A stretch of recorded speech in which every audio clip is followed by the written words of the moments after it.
മലപ്പുറത്ത് മരിച്ച നഴ്സ് അമീനയുടെ കുടുംബത്തോടൊപ്പമാണ് ഞാനിപ്പോൾ ഉള്ളത്. അമീനയുടെ മരണവുമായി ബന്ധപ്പെട്ടുകൊണ്ട് സ്ഥാപനത്തിലെ ചില ജീവനക്കാർക്കെതിരെ ആരോപണങ്ങൾ ഉന്നയിക്കുകയാണ് ഈ കുടുംബം. അമീനയുടെ മരണത്തിൽ ജീവനക്കാർക്കും പങ്കുണ്ടെന്നാണ് ഈ കുടുംബം ആരോപിക്കുന്നത്. ഇപ്പോൾ എന്നോടൊപ്പം ഉള്ളത് അമീനയുടെ വാപ്പയും ഉമ്മയും സഹോദരിയുമാണ്. ഉമ്മ, ഏറ്റവും ഒടുവിൽ എപ്പോഴാണ് അമീന ഉമ്മയെ വിളിച്ചത്? എന്താണ് പറഞ്ഞത്? മരിക്കുന്നതിൻ്റെ തലേന്ന് രാത്രി 7:30 ആയപ്പോൾ വിളിച്ചിട്ട് 9:30 വരെ കൊച്ചി ഞങ്ങോട്ട് സംസാരിച്ചത് വീഡിയോ കോളിൽ. അന്നേരം ഒന്നും ഒരു കാര്യം ഇങ്ങനെ പോകുന്ന കാര്യത്തെ പറ്റി സന്തോഷത്തോടു കൂടി കാര്യങ്ങൾ പറഞ്ഞത്.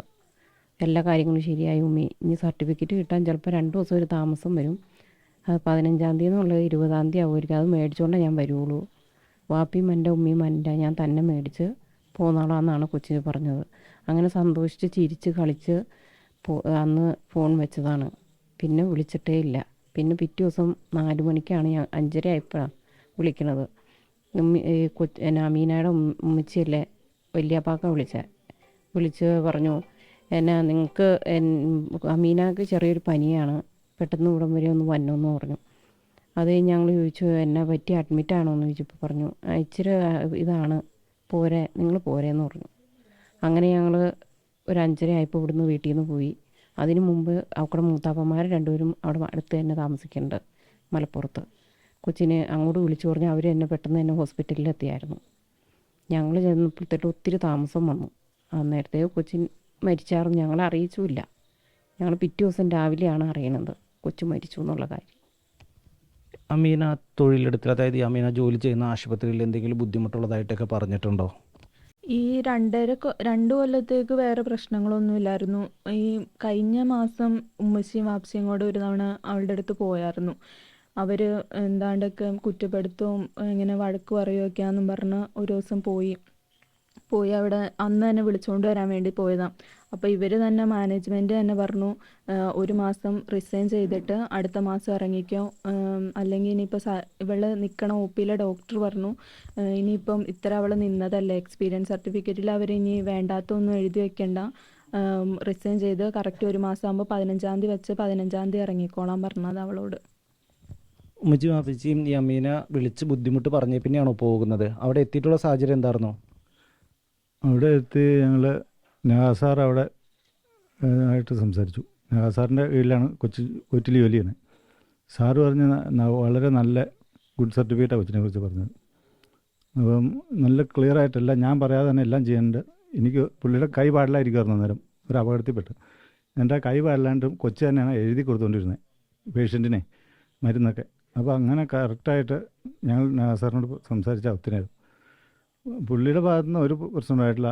ഈ GMO ആയിട്ടാണ് മെയിൻ പ്രശ്നം ഉണ്ടായിരിക്കുന്നത്, എന്താ ഉണ്ടായാലും ആശുപത്രിയിൽ വെച്ച്. ബാക്കി പിള്ളേർക്കൊന്നും ഈ GMO ആയിട്ട്, GMOനെ പിള്ളേർക്കെല്ലാം എതിർപ്പാണ് മെയിനായിട്ട്. പക്ഷേ ഈ GMO വന്നേ പിന്നെയാണ് ഈ മാനേജ്മെൻറ്റ് ഇവരെ ഈ പുള്ളീനെ മാറ്റുമില്ല. GMO വന്നേ പിന്നെ പിള്ളേരോടെല്ലാം ഭയങ്കര പീഡനങ്ങളാണ്. പണീനെ ഒന്നും അവർ പുള്ളിക്ക് തൃപ്തി വന്നില്ല. പിന്നെ ഓവർ ടൈം പണിയിപ്പിക്കുക, വിശ്രമമില്ലാതെ ഉള്ള കേസുകൾ. ഈ അമീന അവിടെ എന്തൊക്കെ ബുദ്ധിമുട്ട് നേരിട്ടു എന്നാണ് നിങ്ങളുടെ അടുത്ത് പറഞ്ഞത്? പ്രധാനമായിട്ട് ഈ സംഭവം ഉണ്ടാകുന്ന ദിവസം എന്താണ് അമീന സംഭവിച്ചത്? അമീന അന്ന് അവിടെ നിന്ന് മടങ്ങേണ്ടതല്ലേ അമീന ശരിക്ക്? ഞങ്ങളെ വെള്ളിയാഴ്ചയാണ് വിളിക്കണത്. മെയിനായിട്ട് അവൾ 15-ാം തീയതിക്കാണ് നോട്ടീസ് പീരീഡ് ശരിക്കും വന്നത്. അപ്പോൾ 15-ാം തീയതി ആയിട്ടും ശരിയാവില്ല എന്നും പറഞ്ഞ് അവൾ 2 ദിവസവും കൂടെയും ഞാൻ നിന്ന് എന്തായാലും സർട്ടിഫിക്കറ്റ് വാങ്ങിയിട്ടേ വരുള്ളൂ ഉമ്മയും വാപ്പയെന്നും പറഞ്ഞ് ഫോൺ വിളിച്ചാണ്.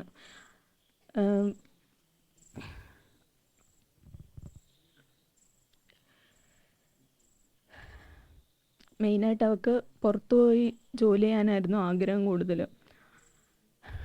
അപ്പം അതും കൊണ്ടാണ് അവരുടെ കഷ്ടത അറിഞ്ഞ് ഇത്രയും നാൾ നിന്നതും. സർട്ടിഫിക്കറ്റിൽ ഇനി വേറെ ഒന്നും അവരാക്കി വെക്കണ്ടല്ലോ എന്നോർത്താണ് 1 മാസം അന്നത്തെ പ്രശ്നം കഴിഞ്ഞിട്ടും ബുദ്ധിമുട്ട് സഹിച്ച് അവൾ അവിടെ നിന്നത്. അതായിരിക്കും കാരണം ഞങ്ങളുടെ അടുത്ത് മെയിനായിട്ടൊന്നും പറഞ്ഞിട്ടില്ല ഇങ്ങനത്തെയൊക്കെ ബുദ്ധിമുട്ടുകൾ ഉണ്ടായിരുന്നു എന്നൊന്നും. ഇപ്പം ഈ ഇന്നലെ ആണെങ്കിലും ഇന്നാണെങ്കിലും അവളുടെ കൂടെ ഉള്ള പിള്ളേർ വന്നപ്പോഴാണ് ഇങ്ങനത്തെ കാര്യങ്ങളൊക്കെ നമ്മൾ അറിയണത്. എപ്പോൾ ഫോൺ വിളിച്ചാലും നമ്മുടെ അടുത്ത് ചിരിയും തമാശയൊക്കെ ആയിട്ട് സംസാരിച്ചിട്ടുള്ളൂ. അമീന മരുന്ന് കഴിച്ചു എന്നാണ് പറയുന്നത്. എന്തെങ്കിലും തരത്തിലുള്ള മരുന്നൊക്കെ കഴിക്കുന്ന ആളാണോ ഇത്തരത്തിലുള്ള? അവൾ തലവേദന കണ്ണട വെച്ചുകൊണ്ടിരിക്കുന്ന ആളാണ്. ഇപ്പം മൈഗ്രെയിൻ മാത്രമുണ്ട്. മൈഗ്രെയിന് മാത്രം അവൾ ഗുളിക എടുക്കണ്ടായിരുന്നു. അത് ഇവളുടെ OPയിൽ തന്നെ ഡോക്ടർ എഴുതി കൊടുത്തേക്കണതാണ് 3 മാസത്തേക്ക് കഴിക്കാൻ വേണ്ടി. അത് മാത്രമേ ഉള്ളൂ, അല്ലാണ്ട് വേറെ ടാബ്ലറ്റ് ഒന്നും കഴിക്കണില്ല. ഈ അമീന അവിടെ നേരിട്ടു എന്ന് പറഞ്ഞ പ്രശ്നങ്ങളുണ്ടല്ലോ, അത് നേരത്തെ പറഞ്ഞു, അതിനുശേഷം നിങ്ങളവിടെ എത്തുന്നു, രാജിവെച്ച് കുട്ടിയെ തിരിച്ച് വരാൻ വേണ്ടി ശ്രമിക്കുന്നു. ഈ സമയത്ത് എന്ത് ബുദ്ധിമുട്ടുണ്ടായി എന്നാണ് നിങ്ങൾ കരുതുന്നത്? എല്ലാവരുടെ മുമ്പിൽ നിർത്തി കുറ്റപ്പെടുത്തി കരയിപ്പിച്ചു എന്നാണ് പറഞ്ഞത്. അവിടുത്തെ സ്റ്റാഫുകളുടെ മുമ്പിൽ പേഷ്യൻസ് ഉണ്ടായിരുന്നു. എല്ലാവരുടെയും മുമ്പിൽ വെച്ച് ഇവളെ എടുത്ത് ഷൗട്ട് ചെയ്ത് നല്ല രീതിക്ക് ഇവളെ വിഷമിച്ച് ഫോൺ വിളിക്കുകയാണ് ചെയ്തത്. ഉമ്മയും വാപ്പയും കൂടെ വാന്നും പറഞ്ഞ് കരഞ്ഞ് ഫോൺ വിളിച്ചപ്പോൾ തന്നെ ഇവർ ബസ് കയറി പോയി അങ്ങോട്ട്. അപ്പോഴത്തേക്കും അവിടെ ചെന്ന് കഴിഞ്ഞപ്പം ഇവള് തന്നെ പറഞ്ഞു, അല്ലെങ്കിൽ ഇനിയിപ്പോൾ എൻ്റെ സർട്ടിഫിക്കറ്റിൽ ഇനി എന്തെങ്കിലും എഴുതി വയ്ക്കും ഉമ്മി, ഞാൻ 1 മാസത്തേക്കുള്ള റിസൈൻ എഴുതി വെച്ചിട്ട് 1 മാസം നിന്നിട്ട് ഞാൻ വന്നേക്കാം. ഇനിയിപ്പോൾ അതിൻ്റെ ഭാഗത്തുനിന്ന് അവർ എനിക്കിങ്ങനെ പുറത്തേക്ക് പോകാനാലും ആഗ്രഹം, അപ്പോൾ ഇനി അവർ അതിൻ്റെ പേരിൽ വേറെ പ്രശ്നങ്ങളൊന്നും ഉണ്ടാക്കി വെക്കണ്ടെന്നും പറഞ്ഞാണ് 1 മാസം നിന്നത്. പക്ഷേ ഈ 1 മാസത്തിൽ അവൾക്ക് എന്തെങ്കിലും ബുദ്ധിമുട്ടോ കഷ്ടമോ ഉണ്ടെന്ന് നമ്മുടെ അടുത്ത് പറഞ്ഞിട്ടില്ല. ഡെയിലി വിളിക്കണതാ വീട്ടിലേക്ക് ഫോണ്. ഞങ്ങളെല്ലാവരും ഗ്രൂപ്പ് കോൾ വിളിച്ച് സംസാരിക്കണതാ. അന്ന് മരിക്കണതിൻ്റെ തലേ ദിവസവും ഞങ്ങൾ ഗ്രൂപ്പ് കോൾ വിളിച്ച് സംസാരിച്ച് അവളുടെ ഡോക്ടറിന് ഗിഫ്റ്റ് വാങ്ങിച്ചു കൊടുത്തിട്ടുണ്ട്. കൂടെ ഉള്ള പിള്ളേർക്ക് സാധനങ്ങൾ വാങ്ങിച്ചു കൊടുക്കണ കാര്യങ്ങളെല്ലാം നല്ല സന്തോഷത്തോടു കൂടി തന്നെ ഞങ്ങളുടെ അടുത്ത് സംസാരിച്ച് ഫോൺ വെച്ചത്. അന്നേ ദിവസം എന്താ സംഭവിച്ചിരിക്കുകയെന്നാണ് നിങ്ങൾ കരുതുന്നത്? അന്ന് സംഭവം നടക്കണ ദിവസവും അവൾ ജോലിക്ക് കയറിയിട്ടുണ്ട്. രാവിലെ 9 മണിയായപ്പം റൂമിലുള്ള കൊച്ചിൻ്റെ അടുത്ത് പോവും. ആ കൊച്ച് നൈറ്റ് കഴിഞ്ഞ് വന്നേക്കുമായിരുന്നു. ആ കൊച്ച് ഇന്ന് ഇവിടെ വന്നിട്ടുണ്ടായിരുന്നു. റൂമിലേക്ക് നൈറ്റ് കഴിഞ്ഞ് വന്ന കൊച്ചിൻ്റെ അടുത്ത് പോവാട്ടോ, നമുക്ക് നാളെ 2 പേർക്കും കൂടെ പുറത്ത് പോകണം, എനിക്ക് എല്ലാവർക്കും ഉള്ള ലഡുവും കാര്യങ്ങളൊക്കെ വാങ്ങണം, പിന്നെ ഡോക്ടറിന് ഷർട്ട് കൊടുക്കണതിൻ്റെ അതിൻ്റെ അകത്ത് ഡയറി മിൽക്കൊക്കെ വെച്ചിട്ട് കൊടുക്കണം, അപ്പം അതൊക്കെ റെഡിയാക്കാൻ നാളെ നമുക്ക് പുറത്ത് പോകണമെന്ന് പറഞ്ഞ് അവളുടെ അടുത്ത്. അപ്പം അവൾ വന്ന് നൈറ്റ് കഴിഞ്ഞ് കയറി കിടന്നു. പോവാട്ടോ എന്ന് പറഞ്ഞ് 2 തവണ ടാറ്റയൊക്കെ കൊടുത്തിട്ട് അവളുടെ അടുത്ത്. അവൾ 1ാം ക്ലാസ് മുതൽ അവളുടെ കൂടെ പഠിച്ചതാണ് തൊടുപുഴയിൽ. 1 മുതൽ 9 വരെയും പഠിച്ചു. അത് കഴിഞ്ഞപ്പോഴാണ് ഞങ്ങൾ ഇങ്ങോട്ട് വന്നത്. പിന്നെ അവളുടെ കൂടെ കോളേജിലേക്ക് അവൾ ഇങ്ങോട്ട് വന്നു. ഇപ്പോൾ ഇവരാണെങ്കിൽ പറയണത് മെൻ്റലി പ്രശ്നം ഉണ്ടായിരുന്നു, ഇല്ലാത്ത കാര്യങ്ങളൊക്കെയാണ് അവരിപ്പോൾ എടുത്തിരുന്നത്. അങ്ങനെ ഇതുവരെയും ഒരു പ്രശ്നങ്ങളോ അവൾ മരുന്ന് കഴിക്കണതോ അങ്ങനെ ഒന്നുമില്ല. ഈ മാനേജറെ കാണാൻ പോയി എന്ന് പറയുന്നു ഈ ജോലിക്ക് ശേഷം, അവിടെ എന്ത് സംഭവിച്ചു എന്നാണ് നിങ്ങൾക്ക് അറിയാൻ കഴിഞ്ഞത്? 9 മണിക്ക് OP ചെന്ന് കഴിഞ്ഞിട്ട് പിന്നെ ഉച്ചയ്ക്ക് കുറച്ച് ബ്രേക്ക് ഉണ്ട് നിസ്കരിക്കാനും ഫുഡ് കഴിക്കാനൊക്കെ ആയിട്ട്. ആ ടൈമിൽ ഇവള് സർട്ടിഫിക്കറ്റിൻ്റെ കാര്യത്തിനായിട്ട് ഓഫീസിലൊന്ന് പോയായിരുന്നു എന്ന് പറഞ്ഞു. അതും കൂടെ ഉള്ളവരാണ് പറഞ്ഞത്. അപ്പം റിസപ്ഷനിലെ ഒരു കുട്ടി മാത്രം കേട്ടിട്ടുണ്ട് അവരെന്താ സംസാരിച്ചതെന്നൊക്കെ. അത് അവർ മൊഴിയിൽ പറഞ്ഞിട്ടുണ്ട്. ആ കൊച്ച് ഷൗട്ട് ചെയ്തു എന്ന് തന്നെയാണ് പറഞ്ഞത്. എന്താണ്ടൊക്കെ പറഞ്ഞു. ഇനിയിപ്പം എന്താന്ന് ആ ഫുട്ടേജിൽ കൂടെയാണ് നമുക്ക് അറിയാൻ പറ്റുള്ളൂ. ക്യാമറ എടുത്തിട്ടുണ്ട് പോലീസ്. ഈ മാനേജറെ കാണാൻ ചെന്നപ്പോൾ അവിടെ വെച്ച് ഷൗട്ട് ചെയ്തു എന്നാണ് പറഞ്ഞത്?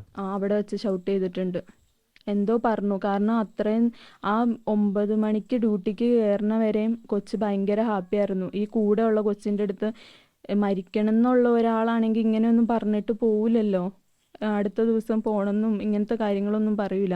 ഇത് ഈ സർട്ടിഫിക്കറ്റിന് വേണ്ടി സംസാരിക്കാൻ ആ റൂമിൽ കയറിയായിരുന്നു. കയറിയപ്പോൾ ഇയാൾ എന്തൊക്കെയോ സംസാരിച്ചിട്ടുണ്ട്. ഇനി തരൂലാന്ന് പറഞ്ഞോ, പൈസ വേണമെന്ന് പറയോ, എന്തോ ചെയ്തിട്ടുണ്ട്. താങ്ങാൻ പറ്റാത്ത എന്തോ വിഷമം വന്നോണ്ട്. ഈ അമീനയുടെ ഈ മരണവിവരം അവരെങ്ങനെ അറിയിച്ചത്? എന്തായിരുന്നു അതിലുണ്ടായിരുന്ന പ്രശ്നങ്ങൾ? ഇത് 4 മണി, ഇന്നിപ്പം പിള്ളേർ വന്നപ്പോൾ പറഞ്ഞ 4 മണിക്കാണ് ഇങ്ങനെ. ഇവള് 4 മണിക്ക് OPയിൽ കയറേണ്ടതാണ് ഈ ഡോക്ടറിൻ്റെ. അപ്പോൾ OPയിലേക്ക് വരാത്തോണ്ട് റൂമിലേക്ക് ഇവർ അന്വേഷിച്ച് വരിക ചെയ്തത്. ലഞ്ച് ബ്രേക്കിന് പോയുണ്ട്.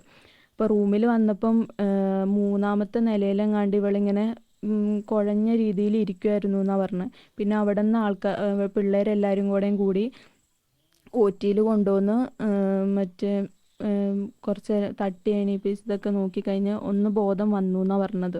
ഒന്ന് ബോധം തെളിഞ്ഞ് അത് കഴിഞ്ഞിട്ട് പിന്നെ ഇതായി പോയി എന്നാണ് പറഞ്ഞത്. അത് അവർ തന്ന ഒരു മൊഴിയാണ് പിള്ളേർ ഇന്നലെ വന്നപ്പോൾ. ഈ കുട്ടിയുടെ ചികിത്സ വൈകിപ്പിച്ചു എന്ന് പറയുന്നത് അത് എന്തുകൊണ്ടാണ്? ചികിത്സ വൈകിപ്പിച്ചു അതല്ല, ഇവർക്ക് എന്തായാലും ഞങ്ങളുടെ വാപ്സിയുടെ ചേട്ടൻ അവിടെ ഉണ്ടെന്ന് അറിയാമായിരുന്നു. എന്നിട്ട് അവരെ പോലും അവർ ഇൻഫോം ചെയ്തില്ല. നമ്മുടെ അടുത്ത് 6:30 6:45 അവർ ഫോണിൽ വിളിച്ച് പറയണത് ഇങ്ങനെ പനി കൂടിയിട്ടുണ്ടെന്നും പറഞ്ഞാണ് വിളിച്ചത്. അത്രയും നേരം അവർ ഈ ഇഷ്യൂസൊക്കെ ഉണ്ടായപ്പം ഇവർ തന്നെ അങ്ങോട്ടും ഇങ്ങോട്ടും ഹോസ്പിറ്റൽ മാറ്റി കുറേ ഡിലേ ആക്കി. അതും 3-4 ക്ലിനിക്ക് പോലത്തെ ചെറിയ ചെറിയ ഹോസ്പിറ്റലിൽ കൂടെ 2 ഹോസ്പിറ്റലിലെങ്ങാണ്ടാണ് കൊണ്ടുപോയത്. അങ്ങനെയാണ് നമുക്ക് വിവരം കിട്ടിയത്. ഞാൻ ഉണ്ടായിരുന്നില്ല കൂടെ. അങ്ങനെ കുറച്ച് ഡിലേ ആക്കി കഴിഞ്ഞിട്ടാണ് ആസ്റ്ററിലേക്ക് കൊണ്ടുപോയത്. ഈ മാനേജറുടെ ബന്ധുവിൻ്റെ ഹോസ്പിറ്റലാണ് ആദ്യം എത്തിച്ചതെന്ന് പറഞ്ഞത്, അതെന്തുകൊണ്ടാണ്? ആസ്ട്രാണ് അത്. സംശയിച്ചില്ല. മാനേജറിൻ്റെ മൂത്താപ്പായോ കൊച്ചാപ്പ അങ്ങനെ ആരുടെ ഹോസ്പിറ്റലിലേക്കാണ് കൊണ്ടുപോയത്. അങ്ങോട്ട് കൊണ്ടുപോകണമെന്ന് തന്നെ അയാൾ വാശി പിടിക്കുമായിരുന്നു, എളാപ്പാടെ ഹോസ്പിറ്റലിലേക്ക്. ആരാണ് പറഞ്ഞത് അങ്ങനെ അങ്ങോട്ട് കൊണ്ടുപോകണമെന്ന് വാശി പിടിച്ചെന്ന്? ഇന്ന് അവളുടെ ഞാൻ പറഞ്ഞില്ല, അവളുടെ കൂടെ പഠിച്ച കൊച്ച് ഇന്ന് വന്നിട്ടുണ്ടായിരുന്നു. ഇന്ന് അവൾ ഇനി അങ്ങോട്ട് ഇല്ലയെന്നും പറഞ്ഞ് മൊത്തത്തിൽ നിർത്തി വരികയോ ചെയ്തത്. അപ്പോൾ ഇന്ന് നമ്മുടെ വീട്ടിൽ വന്നിട്ട് അവൾ പോയത്. അപ്പോൾ അവളിങ്ങനെ പറയുകയോ ചെയ്തത്, ഇയാൾ പറയുമായിരുന്നു ഇങ്ങനെ എങ്ങോട്ട് കൊണ്ടുപോവാം. അപ്പോഴാണ് പറഞ്ഞിങ്ങനെ എളാപ്പാടെ ഹോസ്പിറ്റലൊക്കെയാന്ന്.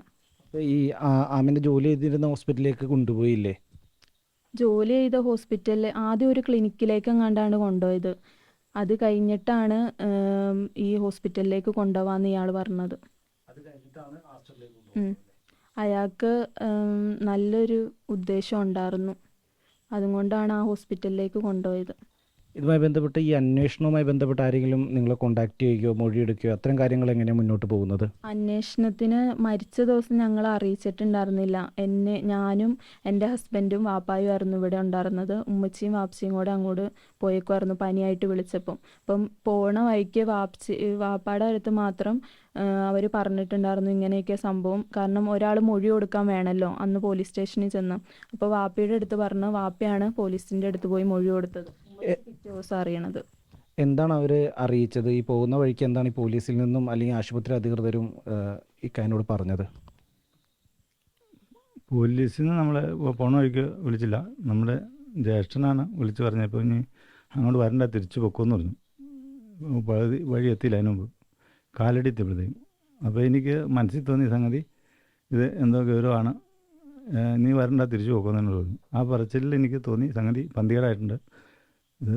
പിന്നെ ഇറങ്ങാൻ തുടങ്ങിയപ്പോൾ ഉടനെ തന്നെ വേറൊരു ചേട്ടൻ നമ്മുടെ സഹോദരൻ വിളിച്ച് പോലീസുകളെ വിളിച്ചു പറഞ്ഞു ഞങ്ങൾ പോരെ. പോലീസ് പെൻഷൻ റിട്ടയർഡ് ആയതാണ്. വിളിച്ചു പറഞ്ഞു ഞങ്ങൾ പോരെ എന്ന് പറഞ്ഞു. അങ്ങനെയാണ് ആ വണ്ടിയിൽ നിന്ന് ഇറങ്ങാൻ തുടങ്ങിയത്. പിന്നെ ആ വണ്ടിയിൽ നിന്ന് കണ്ടക്ടറോട് പറഞ്ഞാൽ ഇറങ്ങാൻ പോകാമെന്ന് വെച്ചാൽ പിന്നെയും പോയത്. അങ്ങനെ പോയി. അപ്പോൾ തന്നെ എനിക്ക് മനസ്സിലായി സംഗതി ഇത് പരുവം തെറ്റിയിട്ടുണ്ടെന്ന്. തീർച്ചയായും എന്തായാലും വലിയ ആരോപണമാണ് ഈ കുടുംബം ഉന്നയിക്കുന്നത്. തൊഴിലിടത്തിൽ വച്ച് നേരിട്ട ബുദ്ധിമുട്ടുകളായിരിക്കാം അമീനയുടെ മരണത്തിന് കാരണമെന്നാണ് ഇവർ പറയുന്നത്. ക്യാമറ പേഴ്സൺ ഷിജു ചവറയ്ക്കൊപ്പം റാഫി കരീം, 24 കൊച്ചി.